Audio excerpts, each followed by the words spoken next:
नमस्कार दर्शक बंधु। गतकाली संध्यार दिल्ली रे भयंकर विस्फोरण। दिल्ली रो सबुठारु जनगहली अंचल लाल किला एरिया रे गोटे कार रे विस्फोरण घटला जो थे 8 जन व्यक्ति प्राण हराइछन्ति एवं पाखापाखि 10 रु 15 जन व्यक्ति आहत होइछन्ति। दिल्ली पुलिस कमिशनर को कहवा अनुसार संध्या 6:52 रे गोटे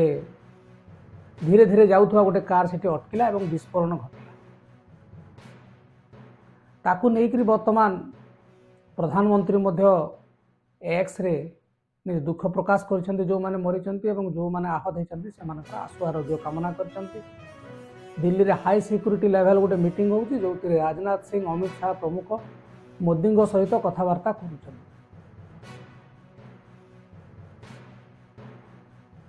এই ঘটনাটি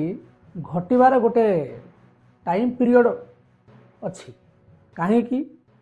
ना वर्तमान समस्ते बिहार इलेक्शन पर व्यस्त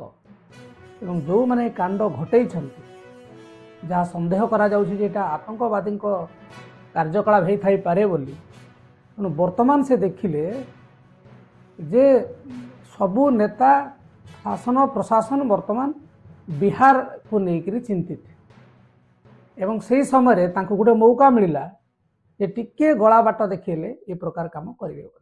से तो जना पड़ो कौथि कहीं एवं राजनाथ सिंह कहते जे क्या छड़ा जीव ना जो मैंने भाया आपण मैंने जानी लाल किला हूँ गोटे जनगहली अंचल एवं लाल किला सप्तदश शताब्दी गोटे ऐतिह्य स्थल जो जगह को प्रतिदिन हजार हजार लोक जाते। आपण सीमा पाखरे विस्फोरण होची सीमा पाखरे गोली विनिमय होची ताहा आपण सुनिचंती एवं सीमा रे बहुत लोक न थांती खाली शत्रु को टार्गेट करे किंतु आम देशर राजधानी दिल्ली रो केते भितर को गोटे कार आसला सबु बेले लोक चर्चा करुछन्ति जे एटा हेला परे ऑब्जर्व कराउछ एवं कोन कार्यानुष्ठान निया जिवो। प्रथम प्रश्न होउची जे एते भितर को आसिले कहीं आपनकर सिक्यूरिटी एते ढिला कहीं ताहेले तो आमर जो माने नेता अछन्ति पद पदवी अछन्ति तांको घर को माने पसि जिवे। आपण माने जानिबा दरकार जे जेतेबेला ऑपरेशन सिंदूर मे 10 रे भारत कला पाकिस्तान विपक्ष रे एवं जो आतंकवादी आड्डा थिला से आड्डा को आपण माने भांगिले जदि मानुचंती भांगिले वर्तमान पाकिस्तान ताकू फंडिंग देकी से मानको आउ थरे रिवाइव करोछ डोनेशन दउछि जे तांको घर तयारी हबो से मानकर जो आर्मामेंट्स अछि सेटा किनिबे ए सब करी पुणी भारत विरोध रे गोटे शक्ति ठिया करिया पई प्रस्तुति चलै छै एवं एटा तार झलक तेणु से जमी आमर आतंकवादी आड्डा को जाकि भांगी देकी आसले आमे मध्य देशर राजधानी रे नेकरी गोटे विस्फोरण कर ए प्रकार कल्पना जल्पना चलुछि से सब ठीक किंतु आपण माने देखंतु आमर शासन प्रशासन लोक मानकर सुरक्षा को लेकिन बहुत कथा कहउछन्ति विभिन्न जगार सभा समिति रे मध्य कहउछन्ति किंतु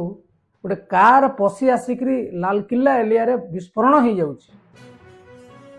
एवं हेला परे कौन करेंगे बोली कहते सबु बेले से हेला कहीं को त्रुटि जो से माने एते दूर आसी पारले एवं एटी विस्फोरण हैला से प्रश्नर उत्तर दब आगामी समय आम देखा कौथि ए विस्फोरण होती किए दायी किंतु सुरक्षा दृष्टि आम जब देखा राजधानी गोटे एमती जनगहलीपूर्ण अंचल रही आम समस्त गोटे विपद एवं सतर्कर। नमस्कार।